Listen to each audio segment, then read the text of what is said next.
Des questions d'auditeurs au Standard d'Inter. Anne-Léa nous appelle de Brest. Bonjour. Oui, bonjour, la rédaction du 7-9. Bonjour. Monsieur Cohen, bonjour. Sans justifier le moins du monde les provocations de Dieudonné à votre endroit notamment, vous rendez-vous compte qu'en établissant une liste noire de personnalités que vous refusez d'inviter et que vous permettez de traiter de cerveaux malades, vous trahissez l'essence même de votre métier. Je salue tous les internautes qui tiennent, Madame, où avez-vous vu que j'ai dressé une liste noire? Je n'ai jamais dressé de liste noire. Sur France Inter, et qu'on puisse y entendre toutes les nuances des différents courants de pensée. Quel est le courant de pensée que nous n'entendons pas, que vous n'entendez pas sur France Inter? Dites-moi. Les commentaires des internautes sont régulièrement censurés sur le site du 7-9, les miens en particulier. Dès qu'il y ait question de politique étrangère, dès qu'il y ait question de la politique de la France en Afrique. Parlons l'antenne de France Inter. Qui est censuré sur l'antenne de France Inter, madame? Eh bien, nous, les internautes. Nous. La question que je vous pose en ce moment n'était pas la question que j'avais annoncée. Vous êtes la preuve vivante et en direct que nous ne censurons personne puisque vous êtes à l'antenne et vous avez accédé par le standard de France Inter à l'antenne et à votre expression. Et j'attends que vous me disiez quel est le courant de pensée et quelle est la personnalité que nous censurons sur l'antenne de France Inter et qui est interdite d'antenne.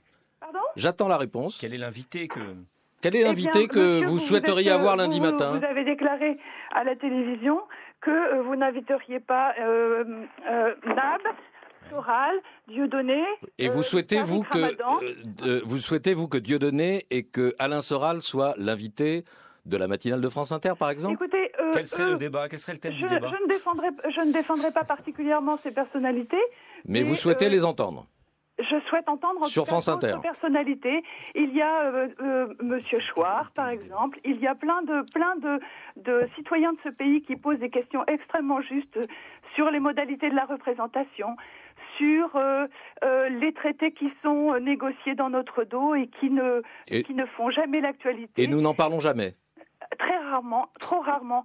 Et le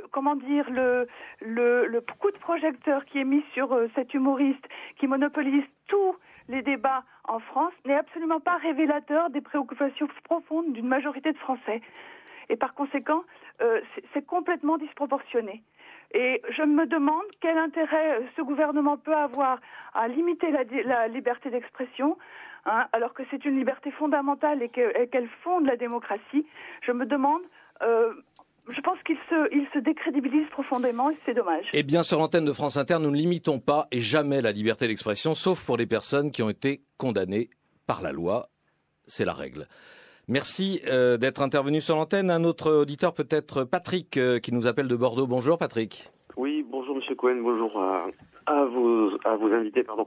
Alors juste là, je rebondis sur ce que vous venez de dire. Vous invitez évidemment des gens qui ont déjà été condamnés. Il y a eu des hommes politiques qui ont été condamnés et vous les invitez régulièrement donc sur votre plateau. Et tant mieux. Pardon, qui? Alors, je n'ai pas de nom. C'est dommage. Non, mais vous avez des hommes politiques qui ont été condamnés par la justice. Vous le savez très bien. Moi, excusez-moi, je vais vous poser vraiment la question que je voulais vous poser. Mais je rebondis juste. On sait très bien. On lit un peu la presse, l'Internet. Vous-même, vous avez déjà un peu évoqué. Ça vous a déjà été reproché aussi. Il y a des gens que vous invitez qui ont été condamnés. Et puis bon, voilà. Mais ils ont aussi, comment dirais-je, rendu leur peine, quoi. Enfin, ils ont payé ce qu'ils devaient payer. C'est très bien. Maintenant, après. Vous pouvez les inviter. Et d'autres aussi, je suis assez d'accord avec l'ancienne auditrice précédente. Je trouve qu'il y a eu, vous en avez fait un petit peu trop. Maintenant, ma question, si vous voulez bien, donc Monsieur Dieudonné, l'humoriste que j'apprécie moi par ailleurs, et pourtant je ne me sens pas ni antisémite, ni ayant un cerveau malade, je vous le dis tout de suite, je peux penser différemment de vous, Monsieur Cohen. Je n'ai jamais. Vous l'avez dit sur France 5. Je me suis senti insulté par un journaliste que j'écoute régulièrement tous les matins.